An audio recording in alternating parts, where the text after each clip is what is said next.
Bonjour à toutes et à tous. Je suis ravie de vous retrouver pour un nouveau rendez-vous de l'inclusion.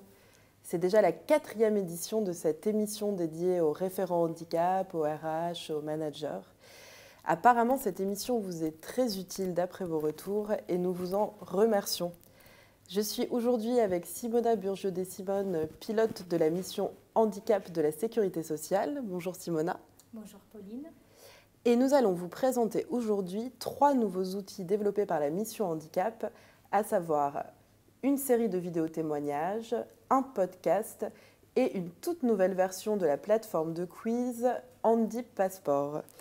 Nous échangerons également sur le sujet de la sensibilisation sur le handicap dans le monde du travail. Comment mener des actions percutantes malgré un emploi du temps chargé? Quel type de discours adopter? Quel public viser? Comment fédérer autour de ces actions? Quelles clés de réussite et surtout quels écueils à éviter? Pour en parler, nous aurons avec nous aujourd'hui 3 personnes. Tout d'abord, Kevin Dourbecker, téléconseiller à la CNAV et sportif de haut niveau en tennis de table handisport. Bonjour Kevin. Bonjour, merci de me recevoir. Avec plaisir. Kevin intervient aussi lors de conférences pour échanger sur le handicap et parler de motivation des équipes au travail. Il témoigne d'ailleurs dans l'une des vidéos témoignages dont nous allons vous parler tout à l'heure.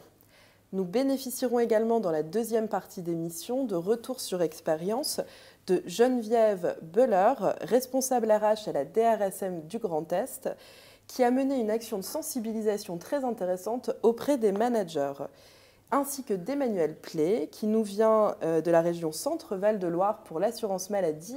Emmanuel Play est référente territoriale handicap et elle utilise beaucoup le jeu dans ses actions et elle va venir nous en parler. Vous l'aurez compris, l'idée de cette émission, c'est de vous conseiller et de vous outiller en vue de la Semaine européenne pour l'emploi des personnes en situation de handicap qui se déroule du 20 au 26 novembre, mais aussi pour vous aider à mener des actions de sensibilisation tout au long de l'année. N'est-ce pas Simona ? Oui Pauline, effectivement. Les actions de sensibilisation voient un pic pendant la Semaine européenne de l'emploi des personnes en situation de handicap, mais c'est aussi des actions qu'on peut porter toute l'année. Et pour cela, nous avons mis à disposition un déroulé nommé SEPH, mais qui est un déroulé en fait qui montre les actions qu'on peut faire en amont, pendant et après aussi cette fameuse semaine. Le déroulé il est à la disposition des référents handicap dans la banque documentaire du YouRéseau. Normalement, il y a un lien qui sera mis à disposition dans la zone des commentaires. Et sans oublier que bien évidemment, cette semaine, c'est un moment clé de la sensibilisation, notamment via un dispositif très utilisé par nos organismes, qui est le Duo Day, et qui a permis d'avoir 500 duos, 500 binômes l'année dernière. Donc je félicite les organismes qui se sont fortement engagés sur l'action. Et on espère que cette année aussi, les organismes seront au rendez-vous. Et pour cela, je vous adresserai un forum comme l'année dernière pour accueillir votre engagement. Voilà. Donc pour résumer, vous pouvez trouver sur le YouRéseau, qui est notre réseau social interbranche sur la communauté handicap, se dérouler avec des conseils d'action pour la SEPH, mais aussi tout au long de l'année. Oui. Et les DuoD, c'est un grand temps fort en effet, les DuoD, ce moment où un professionnel accueille une personne en situation de handicap pour lui parler de son métier. On a eu l'occasion d'en faire un avec Simona l'année dernière chacune, et c'est vraiment une super expérience. En effet, je recommande. Donc pour tout ce qui est lien dont on va vous parler durant l'émission, vous les retrouvez dans le chat, dans l'espace conversation de Teams. La raison de cette émission, notamment, c'est pour vous présenter 3 nouveaux outils. Je vous en parlais tout à l'heure et on va tout de suite parler du premier. Il s'agit en fait de 9 vidéos témoignages, des vidéos portraits qui s'intitulent « Humain » au pluriel, « Humain avant tout ». Simona, est-ce que tu peux nous expliquer de quoi il s'agit ? Oui, alors effectivement, ces vidéos viennent déjà d'où ils viennent ces vidéos, comment elle est née cette envie. C'était une expo, je ne sais pas si les référents handicap s'en souviennent encore, c'était 2019, une expo virtuelle qui a été diffusée dans le réseau, qui portait des témoignages de personnes en situation de handicap. Une expo qui a été très bien vue, en fait, parce que c'est vrai qu'un témoignage rapproche en fait, mieux la problématique, permet aux collaborateurs de mieux s'immerger, voilà, de les identifier ou de s'immerger dans la vie de la personne. Donc on a pensé sur la nouvelle convention AGEFIP de faire des vidéos témoignages qu'on a nommées Humain avant tout. Et merci Pauline pour avoir proposé le titre. Et ces vidéos viennent aborder la diversité des familles de handicap.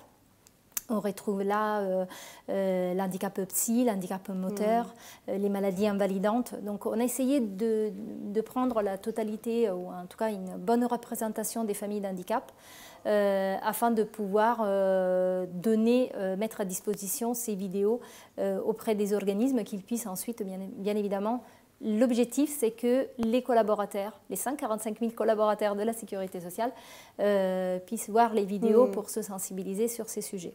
Des vidéos voilà, qui peuvent servir de support peut-être pour ouvrir un débat ou lors d'une action de sensibilisation. On a dans les vidéos, vous le verrez, une diversité aussi de parcours, de récits, de discours. C'est très incarné, en effet. Et d'ailleurs, pour nous en parler aujourd'hui, eh bien, on a avec nous en plateau Kevin, qui est témoin dans l'une de ces vidéos.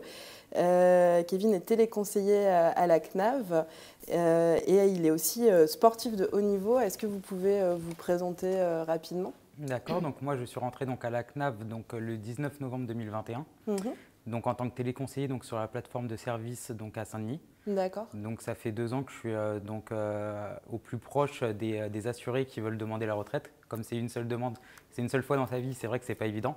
Donc ils ont besoin d'être accompagnés, donc on est là pour eux. Et donc à côté de ça, effectivement, je suis aussi sportif de haut niveau. Donc maintenant, ça va faire 17 ans que je suis sportif de haut niveau. J'ai participé 2 fois aux Jeux paralympiques donc de Londres et de Rio. Et donc là, je suis en course pour me qualifier pour ceux de Paris en 2024. Donc vous avez été champion du monde de tennis de table, champion de France. J'ai été plusieurs fois champion de France tennis de table. Là, il y a de ça un mois, j'ai réussi à faire donc, une médaille en individuel au championnat d'Europe, une médaille de bronze. Et donc là, à partir de janvier, je vais continuer la qualification pour les Jeux de Paris 2024. Wow, c'est un super parcours. En tout cas, on a hâte de vous soutenir. Je vous propose de visionner un petit extrait de la vidéo de Kevin. Vous verrez dans le chat, on vous a partagé la playlist YouTube où il y a les 9 vidéos. Vous pourrez regarder la vidéo en entier. Là, on se visionne un petit extrait ensemble.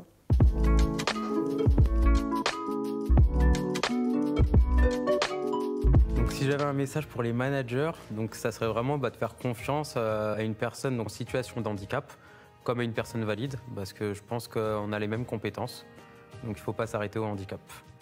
La CNAV m'a aidé, en fait, ils ont signé donc, une CIP, c'est un contrat d'insertion professionnelle en fait, c'est pour libérer des jours. Il y a la fédération donc handisport tennis de table qui paye des jours à l'employeur pour qu'il puisse me libérer, que je puisse m'entraîner et faire mes tournois. Et la CNAV en plus était vraiment top avec moi parce qu'ils m'ont donné 12 jours en plus à leur charge pour que je puisse m'entraîner un peu plus. Mes objectifs donc, pour Paris 2024, ça va être déjà de se qualifier parce que c'est très très dur. Le niveau fait qu'augmenter et donc il y a des personnes qui font que le sport toute la journée. Donc là c'est vrai que pour moi c'est quand même un peu plus compliqué d'allier les deux. Mais je vais faire tout mon possible. Là j'ai réussi à me qualifier au championnat du monde cette année. Donc je vais essayer de faire pareil pour 2024 et pourquoi pas décrocher une médaille.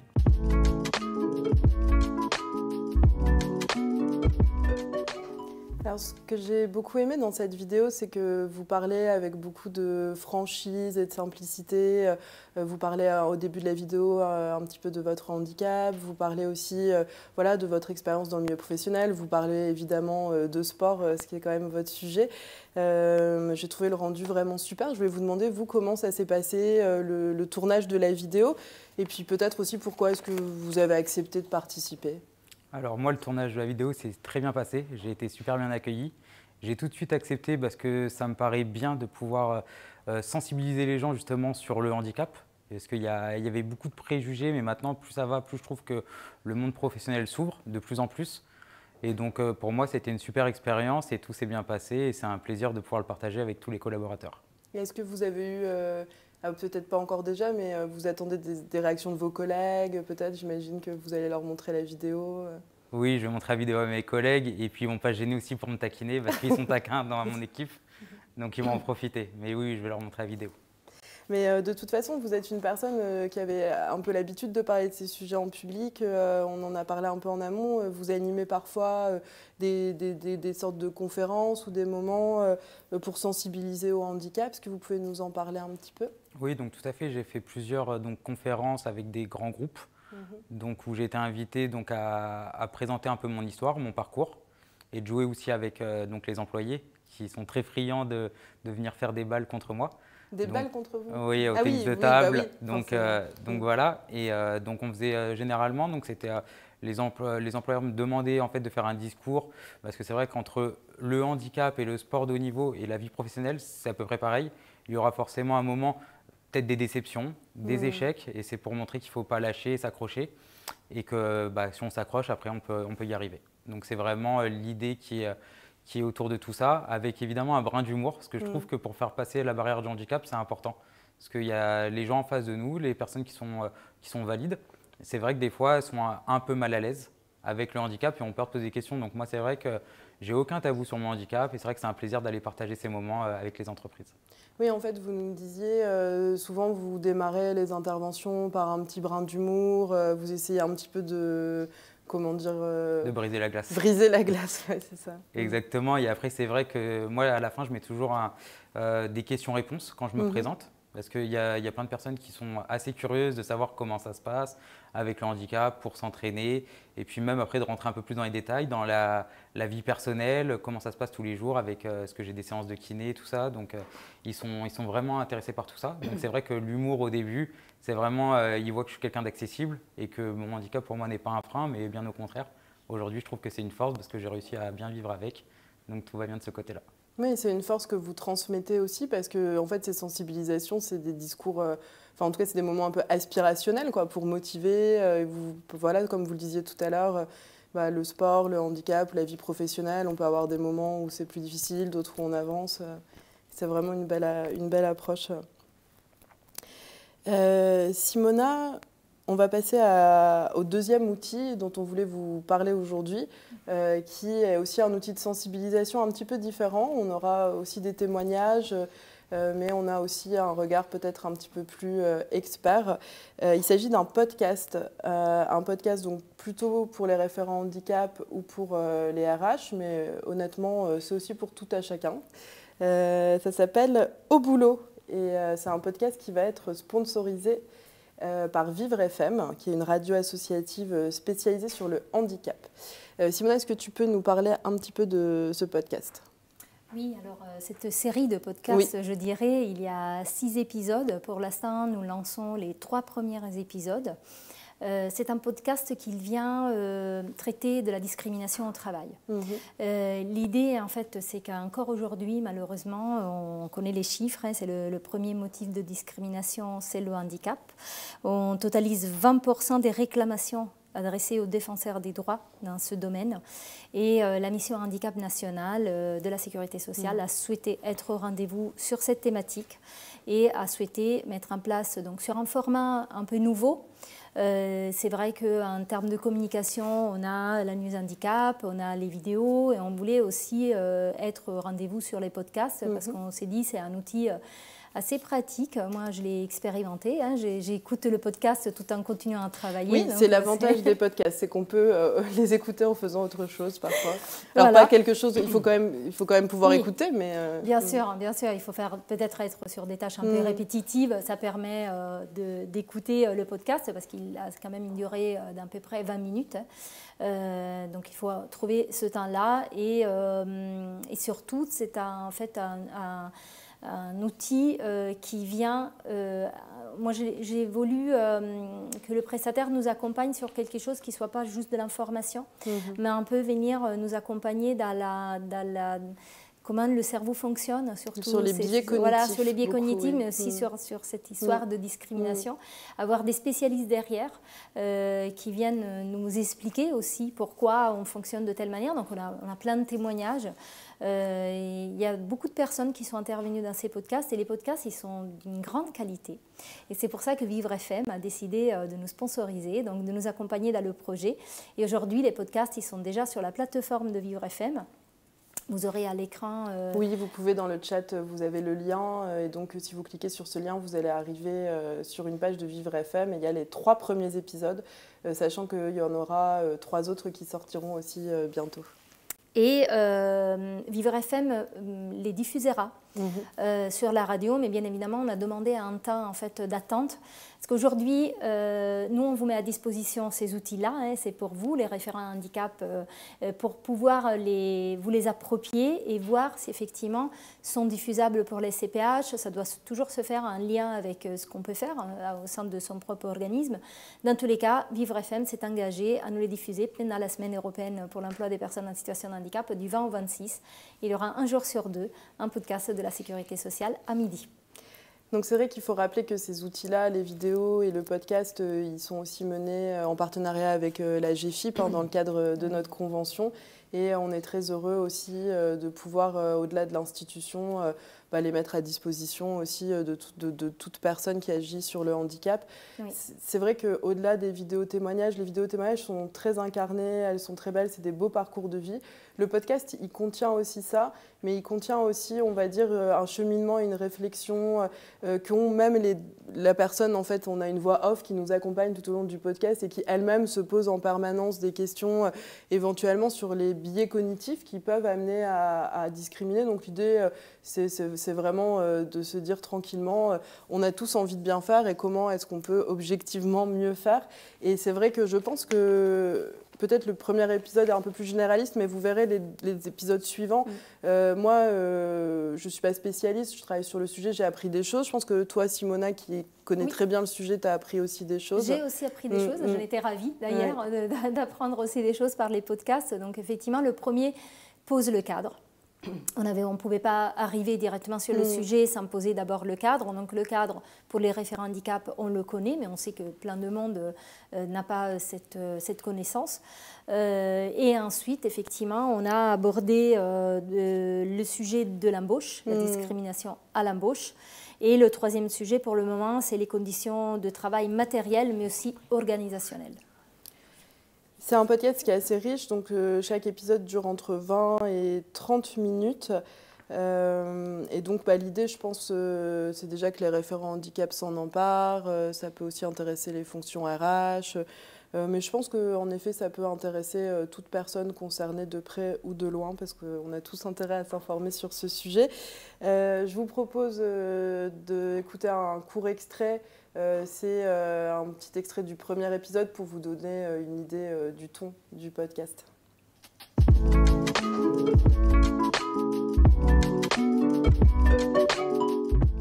Il y a un truc que j'ai testé, c'est vous ne ressemblez pas à une handicapée.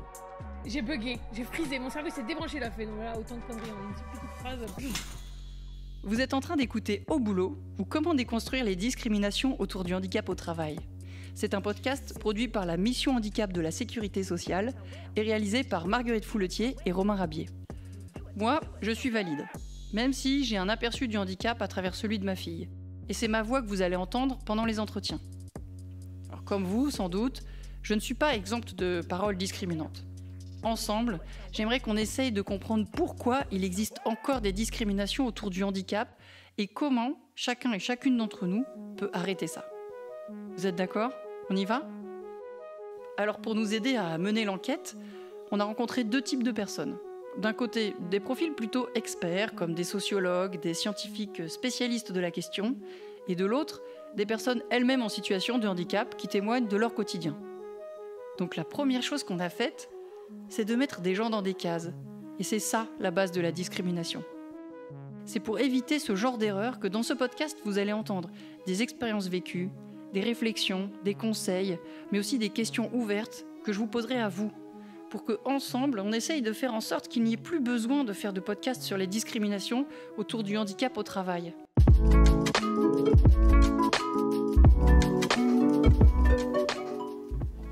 Voilà, je pense que grâce à cet extrait, ça vous a donné un petit peu le ton du podcast et envie d'aller l'écouter.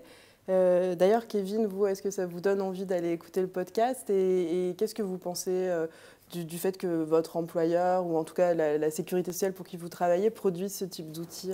Moi, je trouve que c'est bien. Les podcasts, en plus, c'est une nouvelle façon de vraiment s'enrichir sur certains sujets, dont le handicap. Et donc, je trouve que c'est vraiment bien que la sécurité sociale fasse ça. Après, je ne suis pas étonné parce que dans la branche de la sécurité sociale, c'est vrai qu'il y a une ouverture quand même d'esprit par rapport au handicap. Donc, je trouve vraiment que c'est quelque chose de super intéressant de se lancer là-dedans. Et c'est vrai que tout à l'heure, vous disiez, voilà, moi j'ai le sentiment que c'est mieux connu, peut-être plus accepté le sujet du handicap au travail, mais on peut toujours aller plus loin. Et je pense que c'est un petit peu aussi l'ambition de cet outil-là et de ce podcast-là. On peut toujours s'améliorer, on peut toujours faire plus. Ah oui, non mais c'est sûr. Moi, je trouve qu'il y a eu des progrès qui ont été faits par rapport, on va dire au début où je cherchais un emploi, donc en étant jeune adolescent. Et c'est vrai que par contre, en France, je trouve qu'on a encore sur le handicap pas mal de retard par rapport à d'autres pays. Donc je trouve qu'on s'améliore, mais c'est vrai qu'il faut continuer et pas relâcher les efforts qui vont dans ce sens. Et d'ailleurs, nous, on poursuit nos efforts, notamment en lançant une nouvelle version de la plateforme Handipassport. C'est une plateforme avec des parcours et des quiz et qui peut permettre en fait de sensibiliser pas mal de personnes, des public managers aux salariés, et ça permet aussi, il me semble, à des salariés en situation de handicap de mieux connaître leurs droits. Est-ce que tu peux nous en parler un petit peu, nous expliquer comment les référents handicap peuvent s'en emparer? Oui, alors pour s'en emparer, tous ces outils-là, ils seront mis à disposition via la banque documentaire du réseau, par des posts. Notamment, il y aura aussi une actualité sur ucans.fr. Les directeurs seront informés via le prochain hashtag directeur. Donc, effectivement, on a le lien dans le chat d'ailleurs là. Donc effectivement, tout ça, c'est normalement les référents handicap auront l'information jusqu'à chez eux, si tout va bien. Après, pour l'Handipassport, un petit rappel, en 2020, en 2019, nous avons signé avec Ariane Conseil un abonnement sur cette plateforme qui a été utilisée par environ 2000 collaborateurs. Donc vraiment, il y avait eu une bonne réactivité, et par cause, parce que la plateforme, elle est très complète. Et c'est vrai qu'on a eu un temps de pause un peu long, mais c'était le temps qu'il nous fallait pour internaliser cette plateforme. Et aujourd'hui, on a le plaisir de le mettre à disposition, on peut dire pour toujours, dans le réseau. Ce qui va permettre effectivement à la fois de sensibiliser les managers, les collègues, parce qu'on a 2 modules qui s'adressent directement à eux. À la fois, c'est pour les personnes qui se posent une question, suis-je en situation de handicap? Suis-je éligible à une RQTH? Voilà, et donc c'est aussi pour eux, et puis c'est plus globalement pour comprendre qu'est-ce que c'est le handicap invisible, la malentendance, la malvoyance, voilà, tous les différents, les 10 aussi, on a un volet sur les 10 et sur le handicap psy. Donc ça permet de se nourrir via des quiz, des questionnaires, c'est très ludique, ça ne prend pas beaucoup de temps. Et le conseil que je donnais déjà en 2019 aux référents handicap et que je réitère pour les référents handicap, vous pouvez aussi vous l'emparer comme un moyen en fait de sensibilisation interne. On peut créer des ateliers. On peut, via cet outil, se dire aujourd'hui, on va faire ce quiz-là. Oui, mais on peut le faire en groupe. Voilà, pas juste... au lieu de le faire, d'envoyer le lien aux collaborateurs, de dire voilà, tu as la possibilité de le faire, c'est animer des sessions ensemble pour aborder tel sujet, pour permettre effectivement de poser les questions, ensemble trouver les réponses et voir quelle était la bonne ou la mauvaise réponse. Oui, c'est vrai qu'à première vue, on peut se dire, on pense à un peu du e-learning, ça ressemble un petit peu, hein, on a des quiz, à la fin, voilà, on a la réponse tout de suite, à la fin on a diverses ressources, d'ailleurs qui sont très bien faites. À la fin de chaque parcours, il y a des ressources vidéo, donc aussi des choses qui des peuvent PDF, des PDF, voilà, il y a plein de documents. Voilà, mais c'est vrai que ça peut être fait seul face à son écran, mais ça peut aussi être quelque chose qu'on fait à plusieurs, ça peut peut-être être même plus sympa, ou même faire des petits challenges. Notamment par exemple pour le collaborateur qui souhaite savoir s'il est éligible à une RQTH, c'est vrai qu'il ira tout seul sur cet outil, parce que c'est un peu un entre-soi, on se pose des questions, on se positionne et tout ça. Pour les managers qui ont toujours peu de temps, qu'ils courent derrière le temps, c'est vrai que créer un moment, ça peut être lors d'un séminaire, ça peut être sur une réunion de service aussi, où on se dit, on se réunit et on profite de 15 minutes pour aborder cette thématique-là. Et c'est vrai que ça, le référent handicap, c'est un outil à sa disposition pour pouvoir animer en interne.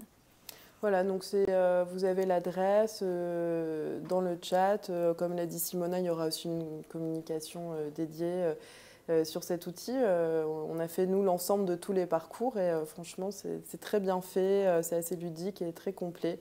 Voilà, donc je vous encourage vraiment à l'utiliser. J'ai omis de le dire en début d'émission, mais vous avez bien sûr la possibilité de poser des questions, si vous le souhaitez, de nous poser des questions durant l'émission. Vous pouvez nous écrire via le chat aussi si vous souhaitez, si vous avez quelconque interrogation. On va passer à la seconde partie d'émission. C'est le moment pour moi de vous remercier, Kevin. Merci beaucoup. Merci de m'avoir reçu. C'est très gentil. C'est super que vous ayez pu vous libérer. Et puis, j'espère que du coup, on aura de vos nouvelles pour des prochaines compétitions, des prochaines médailles. On va suivre tout ça. C'est gentil. Merci beaucoup. À bientôt. Bonne continuation. Et j'accueille en plateau nos deux témoins. Geneviève Beller de la DRSM Grand Est et Emmanuel Plé de la CEPAM d'Indre-et-Loire. Bonjour. Bonjour. Peut-être êtes-vous en train de la préparer ou de la finaliser. Je parle de la SEPH à partir du 20 novembre. Eh bien justement, c'est l'occasion d'échanger sur ce sujet aujourd'hui. Comment est-ce qu'on peut sensibiliser au mieux les collaborateurs, les managers, les directions, car c'est toujours important d'avoir l'appui des directions. Donc pour en parler aujourd'hui, on a donc Geneviève et Emmanuel qui ont fait le déplacement. Merci beaucoup d'être venus jusque chez nous. Emmanuel Plé, je vais démarrer avec vous. Donc vous êtes référente territoriale handicap dans la région Centre-Val de Loire pour l'assurance maladie. Tout d'abord, est-ce que vous pouvez peut-être vous présenter rapidement et puis peut-être nous réexpliquer quel est le rôle d'une référente territoriale? Oui, bien sûr. Donc en fait, je suis référente santé, qualité de vie au travail, handicap, RSO, à la caisse primaire d'Indre-et-Loire, qui est à Tours. Et je suis aussi donc référente handicap territoriale pour la région Centre-Val de Loire, pour l'ensemble des organismes de la sécurité sociale, donc CAF, URSSAF, CNAV, etc. Voilà. Mon rôle en tant que référente handicap territoriale, et j'ai la chance de ne pas être seule sur ma région, puisque je suis accompagnée d'Edith Goncalves, qui elle est à l'URSSAF. D'accord, vous êtes en duo. On est duo, en duo. Notre rôle, c'est d'abord, de relayer la politique nationale handicap de notre institution, d'accompagner, d'être le relais auprès des référents handicap locaux de toutes les informations que l'on peut nous communiquer, les newsletters que nous fait Simona, tous les outils qui ont déjà été évoqués depuis tout à l'heure, les kits pédagogiques, de relayer, de répondre à leurs questions. Alors, de tout ordre, que ce soit sur des outils, mais aussi parfois sur nos relations avec la GFIP, des questions plus techniques. Et puis, notre rôle, c'est aussi d'animer cette communauté de réseaux handicap locaux. Et notamment, on fait à peu près 4 réunions en visio dans l'année, sous un format très court, parce que les référents handicap sont souvent des responsables ressources humaines et qu'ils ont peu de temps. Qui ont eu de casquettes comme plus vous, de casquettes que moi. Et souvent, ce qui nous est demandé depuis que j'ai pris cette mission, donc peut-être 3 ans, je ne sais plus à peu près, c'est de préparer ensemble la semaine européenne pour l'emploi des personnes en situation d'handicap. Donc on choisit les thèmes ensemble.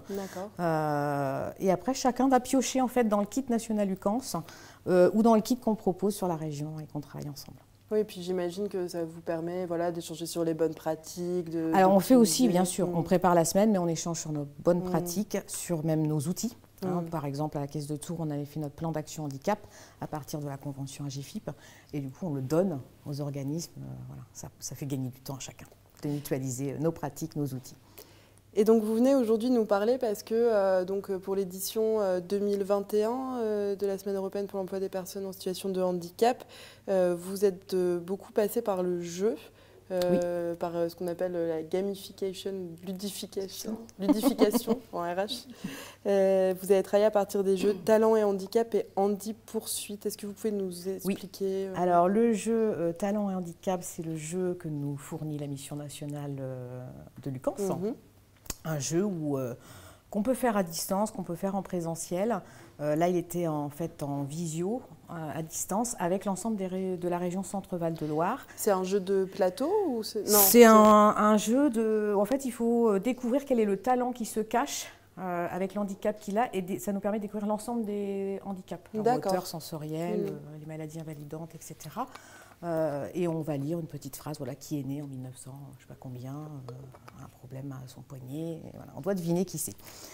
Et ça, on l'a fait en visio, et Edith, donc l'autre référente handicap sur la région et moi-même, on l'a proposé à l'ensemble des organismes. Et on a eu à peu près 70 participants. C'est pas mal. Alors, oui, ça peut paraître peu pour, mais c'est pas mal pour toute la région centre, mais voilà. Puis ça permet aussi de répondre aux questions. Et l'autre jeu, c'est un jeu pareil gratuit de l'AGFIP, en ligne, où on va tester ses connaissances. Et là, on en a fait un challenge sur la région pour les organismes, et ça donne des points. Donc, il y a des cadeaux qui ont été remis.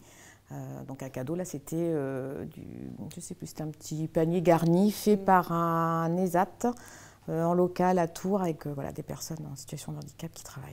Oui, le fait d'avoir un petit challenge aussi. C'est ça, de créer un challenge entre les organismes. Pour sensibiliser, c'est aussi, on voit bien que c'est plus ludique, il y a plus de pédagogie. Voilà. Handi Poursuite, du coup, c'était quoi le concept du jeu concrètement C'est des questions. Des questions, sur toutes les thématiques. Comme le Trivial Poursuite, quoi. Et il faut y répondre rapidement, parce que sinon, on peut avoir tout bon. Mais non, il faut répondre rapidement, c'est plus en compte. D'accord.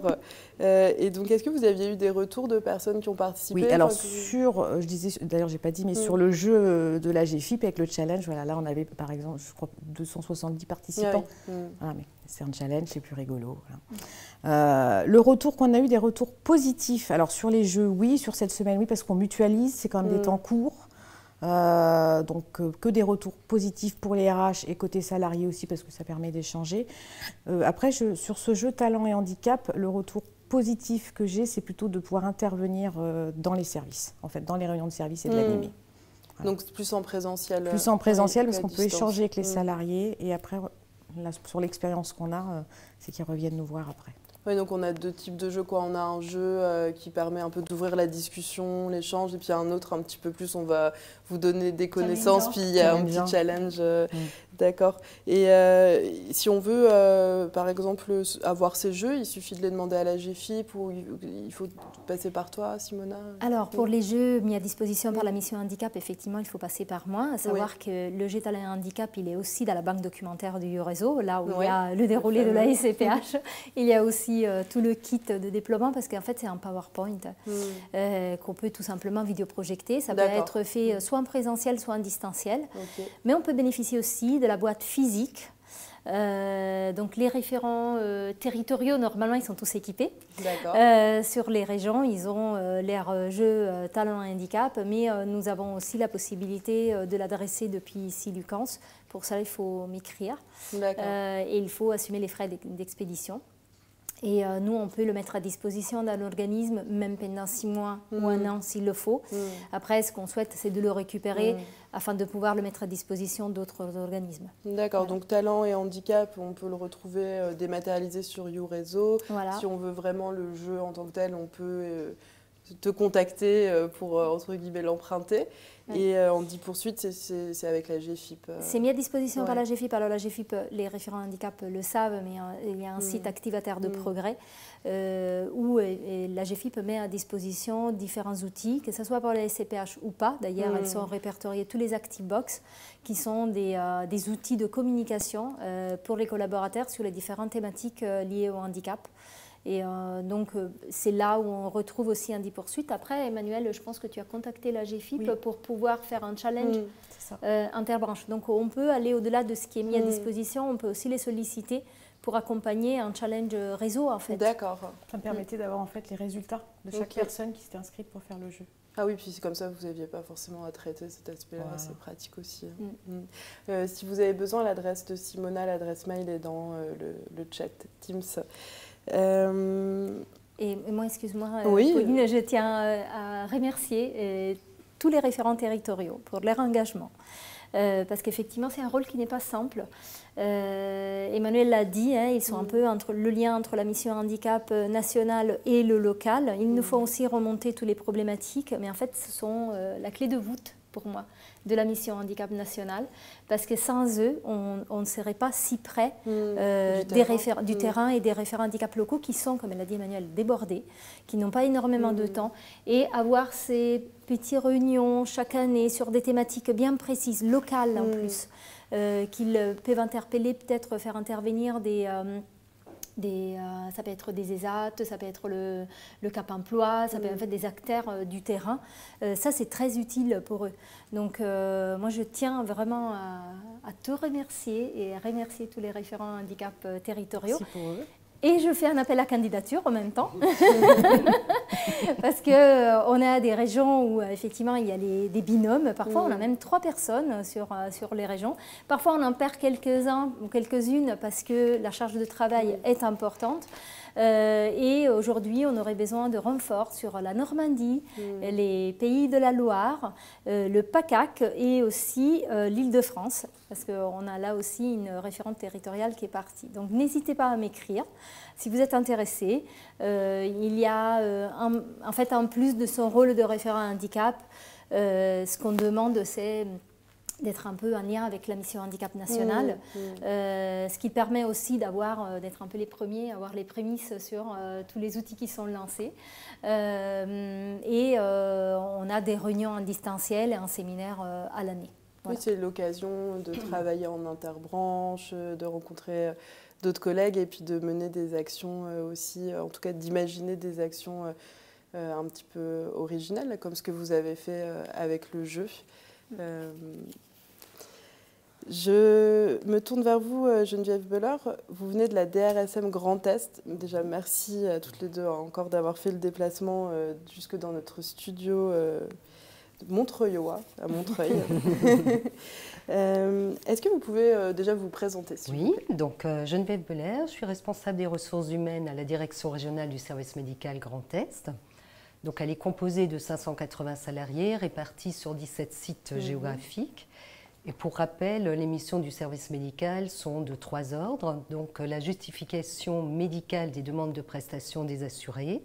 Il y a le conseil et l'accompagnement des assurés et des professionnels de santé sur la réglementation, le bon usage des soins. Et enfin, la lutte contre la fraude. D'accord. Alors la mission RSO, qui est confiée à la responsabilité d'Hélène Bernol, qui est notre référente handicap, est intégrée dans le département RH. Oui, votre référente handicap qui nous a aussi un petit peu aidé à préparer l'émission d'ailleurs, et on la remercie. D'ailleurs, on la remercie beaucoup. Vous venez ici pour nous parler d'une action que vous avez menée l'année dernière qui était assez intéressante puisqu'elle a ciblé spécifiquement en fait, les managers. Pourquoi vous aviez décidé de parler d'abord, enfin en tout cas de parler à ce moment-là aux managers ? Alors effectivement, nous avons débuté avec les managers parce que ce sont les premiers leviers pour cette action puisqu'en contact avec leurs salariés au quotidien. Mais au préalable, nous avions complété l'autodiagnostic à l'aide de la grille UCANS et du cabinet Ariane Conseil. Et ce qu'il en était ressorti, c'est qu'il fallait mettre l'accent sur la sensibilisation. Donc nous avons réuni nos 60 managers stratégiques et opérationnels en 2 séminaires au cours desquels Ariane Conseil est intervenue. Oui, en fait, vous avez très bien suivi les conseils de la Mission Handicap Nationale parce que vous avez commencé par faire un autodiagnostic avec Ariane Conseil. Simona, est-ce que tu peux juste nous rappeler quel est cet outil ?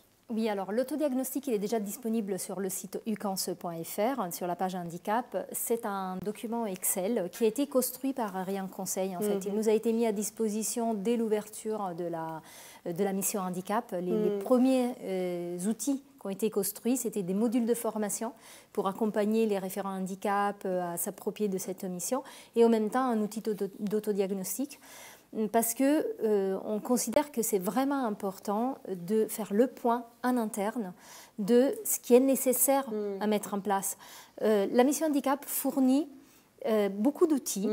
Il faut hiérarchiser, voilà, voilà, nous on met à disposition vraiment énormément de choses, des outils différents, mais chaque outil, en fait, il peut être utilisé pour un objectif spécifique. Et cet objectif doit être défini via cet outil d'autodiagnostic qui est effectivement fondamental pour se dire, c'est un bilan des actions qu'on a déjà menées et des actions potentielles qu'on peut mener. Un bilan interdirection qui amène un peu tout l'organisme. Sur la politique handicap, surtout. En fait, on va se dire, est-ce qu'on a mis en place toutes les actions pour le recrutement? Est-ce qu'on a formé les recruteurs? Est-ce qu'on a multidiffusé les offres? Est-ce qu'on a prévu dans l'annonce, par exemple, de dire que les offres sont ouvertes aussi aux personnes en situation de handicap?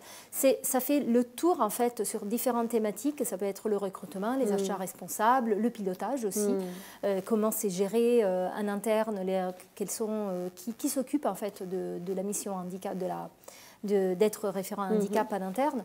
Et donc, en faisant ça, et c'est là où effectivement vous vous êtes rendu compte qu'il manquait une partie sensibilisation, peut-être la DRSM, elle avait déjà répondu à plusieurs onglets, mais sur la partie sensibilisation, ils se sont aperçus qu'ils n'avaient peut-être pas fait depuis un certain temps une action de sensibilisation. Donc, ils se sont donné une priorité.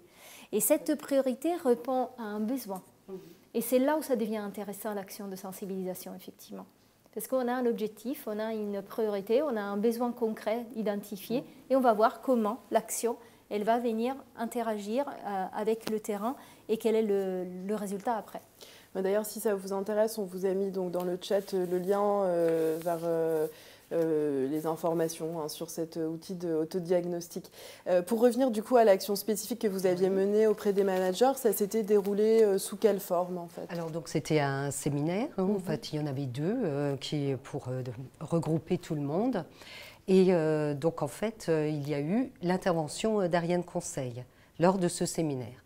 Et donc les retours déjà en premier lieu étaient très positifs. Alors l'intervention d'Ariane Conseil était ludique parce que c'était sous forme d'un quiz avec l'outil Klaxoon, mais également de CNET. Donc les managers à ce moment-là aussi ont été très marqués par la partie sur le handicap invisible. Donc ensuite ils ont pu discuter, échanger à la fois avec l'intervenant mais également entre eux sur des situations qu'ils vivent au quotidien. En fait, ils se sont mis un peu à la place des personnes qui sont dans cette situation et qui peut-être confrontées à une situation de travail ne voient pas son handicap reconnu. Donc c'est vrai que se mettre dans la peau de l'autre, ça provoque toujours une prise de conscience réelle. Oui, c'était des petites scénettes vidéo pour ouvrir le débat. Avec des questions, réponses, voilà, c'était très animé. Donc ce qui fait que ça crée un peu une émulation. C'était très intéressant. Et est-ce que le temps de sensibilisation, il était uniquement dédié à un sujet sur le handicap ou est-ce que c'était un séminaire global pour les managers et il y avait un temps dédié? Oui, alors la matinée était consacrée à d'autres sujets. Nous les avions réunis. Bon, comme je l'expliquais au début de mon intervention, la DRSM Grand Est, elle est répartie sur la Champagne-Ardenne, la Meurthe-et-Moselle, la Lorraine, et l'Alsace-Moselle. Donc il y a beaucoup de déplacements. Donc on avait réuni les personnes toute une journée. La matinée était consacrée à d'autres thèmes. Et l'après-midi, nous avions fait venir un intervenant d'Ariane Conseil. Et c'est vrai que c'est intéressant ce que vous dites, c'est qu'on avait eu aussi une autre intervenante dans une autre émission qui nous disait qu'elle avait intégré un moment de sensibilisation sur le handicap dans le parcours d'intégration des nouveaux collaborateurs. Vous vous êtes intégré dans un séminaire pour les managers. Voilà, c'est aussi que, comme on le dit tout le temps ici, on a tous beaucoup de choses à faire et donc c'est aussi une stratégie intéressante. Oui, ça nous a semblé effectivement, comme dit, intéressant, puisque eux, les managers, sont quand même les premiers en contact des salariés. Ensuite, effectivement, d'autres actions sont possibles. Et d'ailleurs, vous pouvez peut-être nous parler aussi de ce que vous faites d'autre à la DRSM, parce que je sais qu'on a échangé un petit peu suite à ce diagnostic que vous avez mené. Vous avez mené pas mal d'actions. Tout à fait. On a donc effectivement cet autodiagnostic, mais on l'a complété aussi avec les autres services de la DRSM. l'IRSM, notamment les services supports, ce qui nous a conduit à formaliser une politique handicap et à mettre en place un plan d'action. C'était une réelle démarche transverse. Et donc, notre objectif, en fait, notre but, c'est d'intégrer la politique handicap dans tous nos processus, voilà, et de faire vivre ça. Donc, bien entendu, il y a plusieurs actions. Bon, vous avez évoqué tout à l'heure le Duo Day. Donc, ensuite, on fait aussi intervenir des ESAT lorsque c'est possible. Et puis, oui, plusieurs actions. Vous m'avez parlé d'une action que j'avais trouvée intéressante. Vous travaillez avec un ergonome qui, en fait, qui est en entreprise adaptée, si j'ai bien compris. Enfin, alors, en fait, c'est une action qui est en train de se monter, si on veut dire. Mais effectivement, l'idée, c'est de faire appel à un ergonome d'entreprise adapté qui reconditionne le mobilier, en l'occurrence des fauteuils ergonomiques, qui les reconditionne, les répare, les vend après, ou alors à voir est-ce qu'on peut les reprendre. Ça, on ne connaît pas encore exactement tous les contours. Mais effectivement, ça peut être une future action. Oui, c'est ça, vous réfléchissez qu'il y a un volet un peu développement durable avec de la réutilisation et en même temps on travaille en entreprise adaptée pour pouvoir avoir du matériel adapté. Et vous avez une convention aussi oui, avec alors la exactement, on a une convention avec la FAGER, donc, qui est un organisme aussi national et qui nous permet d'accueillir des stagiaires. Et donc nous avons fait cette expérience, notamment dans un échelon local. Ils ont déjà fait souvent appel à des stagiaires pour travailler alors pendant 1 mois, 2 mois, à leur côté, pour les aider dans c'est des personnes en situation de handicap qui peuvent venir en stage pour de la réinsertion professionnelle. Tout à fait. Et puis récemment, Hélène Bernol et notre assistante recrutement ont participé aussi à un atelier qui était organisé par le Centre de rééducation de Mulhouse. Et ils ont proposé, c'était comme un salon, en fait, c'était comme un salon de recrutement. Ils proposaient des emplois. Et donc, ils ont eu plusieurs demandes de personnes en situation de handicap. Merci beaucoup pour ce témoignage. Juste avant de poursuivre nos échanges, je voulais vous indiquer qu'on met dans le chat un questionnaire de satisfaction sur cette émission. Ça prend 2 minutes pour y répondre. N'hésitez pas, si vous voulez nous faire part de vos retours, remarques. Nous, ça nous fait toujours plaisir d'avoir des retours et puis ça nous aide à progresser ou à savoir si on est toujours sur la bonne voie. En fait, je trouve que ce qui ressort de vos témoignages, c'est que pour réussir, entre guillemets, des actions de sensibilisation, c'est important de s'adapter peut-être aux contraintes, aux besoins du terrain, de bien penser les cibles. Je vous pose un peu la question à tous les trois. Pour vous, c'est quoi les clés de réussite d'actions de sensibilisation pertinentes? Je vais commencer ? Oui. Pour moi, la clé de réussite reste ce que j'ai dit tout à l'heure, reste le fait d'avoir clair l'objectif, en fait, vers quoi on souhaite aller. Oui. Si c'est clair dans l'esprit du référent handicap, déjà, il pourra mieux le présenter à sa direction, il pourra mieux le présenter aussi aux collaborateurs, et ça sera une clé de réussite parce que ça sera un objectif, en fait, à atteindre avec tout le monde. Et donc, ça permettra une bonne réussite. Ce n'est pas la seule, bien évidemment, et du coup, je laisse répondre à Emmanuel et puis à Geneviève. Je poursuis. Emmanuel, oui, bien sûr. Un plan d'action, déjà. Avoir un plan d'action sur le handicap pluriannuel, validé par la direction, présenté aux instances, connu par tous, présenté aux salariés. Un plan de communication annuel, voire pluriannuel, avec les outils de Lucans, mais aussi avec ceux qu'on peut avoir dans notre région. Avec des échéances, etc. Et ça fonctionne bien et porté par la direction. Voilà, forcément, quand on peut agir comme ça et mener des actions terrain, on a plus de chances de sensibiliser parce qu'on peut tous être concernés un jour par le handicap. Donc l'objectif, c'est de sensibiliser le plus de personnes possible et sur les moyens qu'on peut avoir en entreprise pour accompagner dans le maintien dans l'emploi, etc. aussi, quoi. Oui, je rejoins tout à fait ce que dit Emmanuel, mais c'est vrai, c'est qu'il faut valoriser régulièrement nos actions, communiquer auprès du personnel et surtout intégrer le handicap dans les processus et nos valeurs en tant qu'employeur. Et c'est vrai que, voilà, notamment peut-être, c'est des choses qu'on se disait aussi en préparant l'émission, on a beaucoup d'outils, beaucoup de choses, et c'est vrai qu'il faut sélectionner, peut-être pendant même la SEPH, peut-être se limiter à mettre de l'énergie sur une ou deux plutôt que de vouloir avoir un effet où on fait beaucoup de choses. Et, enfin, bien évidemment, les outils sont à la disposition des organismes toute l'année, donc c'est pas, il ne faut pas faire la course à déployer la totalité des outils, mais effectivement, ils ont la possibilité de prendre l'outil qui les semble le plus approprié au moment de la SCPH et puis utiliser les autres pour après. Moi, je voulais revenir sur la possibilité, en fait, parce qu'on a beaucoup parlé d'Ariane Conseil, elle était là au démarrage de notre convention en 2016. Ariane Conseil, elle est toujours là avec nous via la hotline aussi. Cette hotline, en fait, c'est un outil vraiment pratico-pratique pour les référents handicap. Ils peuvent la contacter à tout moment. On peut appeler quoi? On peut appeler. Alors, la personne, elle est à l'écran normalement. Voilà, la personne, elle est joignable aussi par mail, pas que par téléphone. Elle doit répondre dans les 48 heures, c'est ça en fait. Donc, il n'y a pas quelqu'un tout le temps qui décroche le téléphone. Néanmoins, si on a une question d'ordre juridique, on peut lui poser.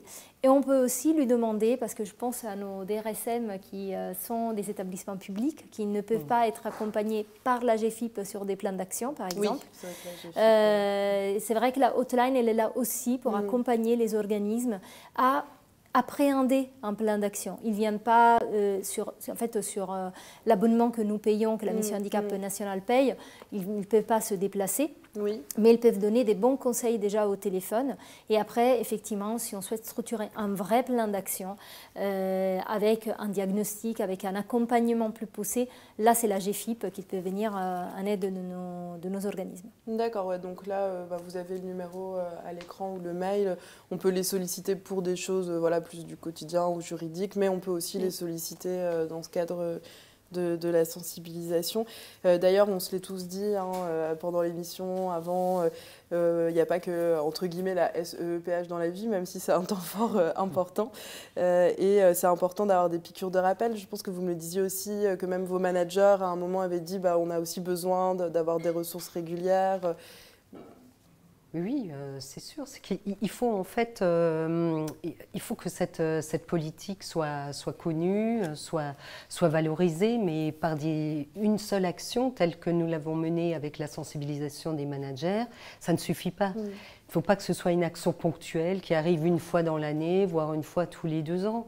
En fait, il faut vraiment l'intégrer. Et vous êtes référente territoriale, c'est aussi votre travail d'aider à planifier tout ça.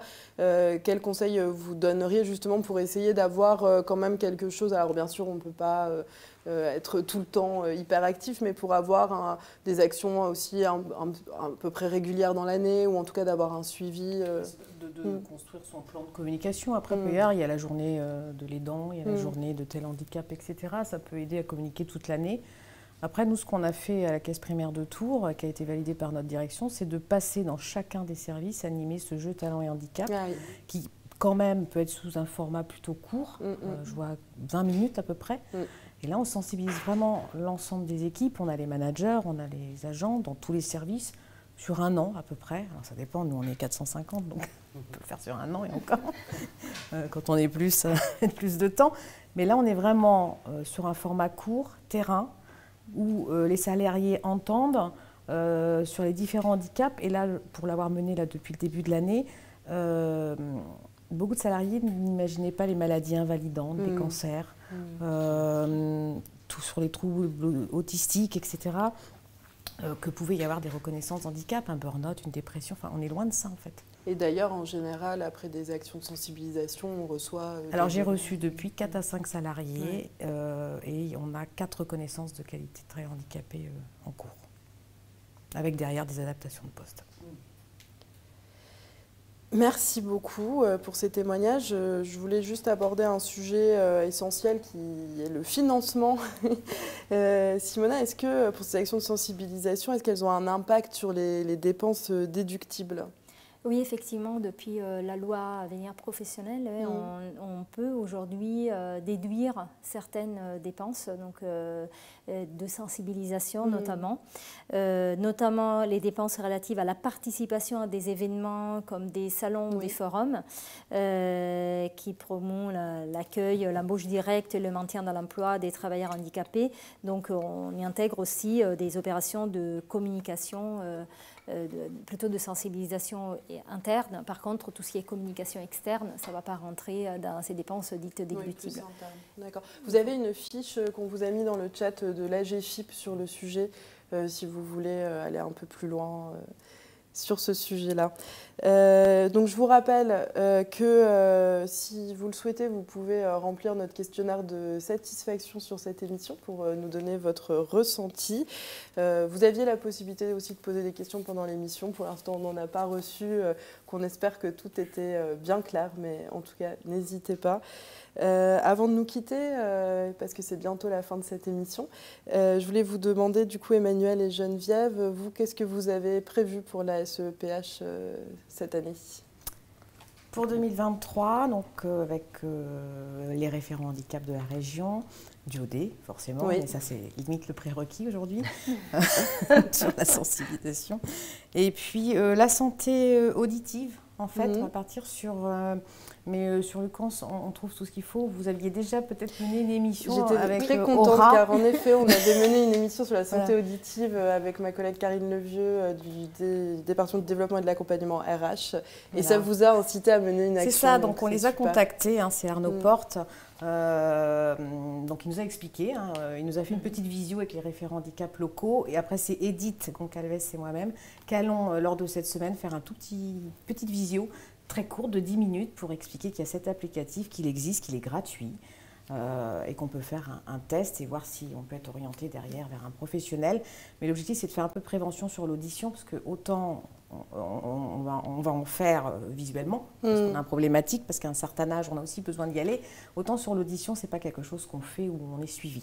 Donc là, gratuitement, avec cet applicatif, ça peut au moins détecter. C'est la Fondation pour l'audition qui a développé une application qui s'appelle Aura, H-O-R-A, qui est très bien, qui est gratuite. Et on avait fait une émission, en effet, sur ce sujet que vous retrouverez sur notre chaîne YouTube Sécurité Sociale, sur la santé auditive. Et donc, en effet, c'est une application facile, simple, gratuite.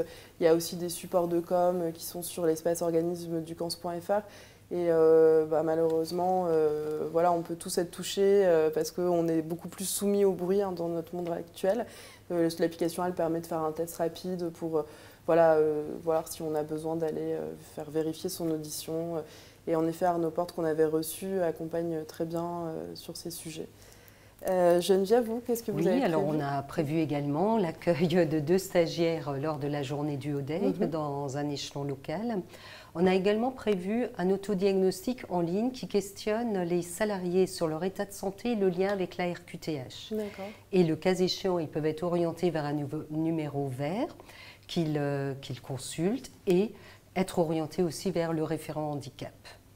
On a également prévu de la sensibilisation sur notre réseau social entreprise, donc l'IAM, qui est propre donc à l'assurance maladie, et donc tout au long de la semaine sur diverses thématiques. Super, et écoutez, on a hâte de savoir aussi ce que vous avez prévu chez vous. Sûrement que Simona nous fera remonter ces informations. Donc vous pouvez évidemment retrouver dans le chat les outils dont on a parlé aujourd'hui. On mettra aussi un article dans les prochains jours sur cans.fr. On vous donne rendez-vous le 7 décembre pour une autre édition des Rendez-vous de l'inclusion. Simona, est-ce que tu peux nous en parler ? Oui, ça sera le 7 décembre à 14h. C'est un rendez-vous, c'est le dernier de l'année déjà, et c'est un rendez-vous grand public. On parlera là donc d'une thématique beaucoup plus large que le handicap. D'ailleurs, on a intitulé « Recrutement, les enjeux de l'inclusion et de la diversité ». Donc on va parler d'inclusion de handicap, mais on va aussi aborder les sujets de la diversité. Et on a hâte, ça va être une bonne émission. Merci beaucoup à nos intervenants, merci aussi à Kevin pour la qualité de vos interventions et pour ces échanges. Merci à vous de nous avoir suivis. N'oubliez pas, si vous le souhaitez, de remplir notre questionnaire de satisfaction. Et j'espère qu'on vous retrouvera avec nous le 7 décembre. Merci aussi à toi, Simona. Merci, Pauline. Et merci à moi-même, tant qu'à faire. Je vous dis à très vite et je vous souhaite une belle après-midi. Au revoir.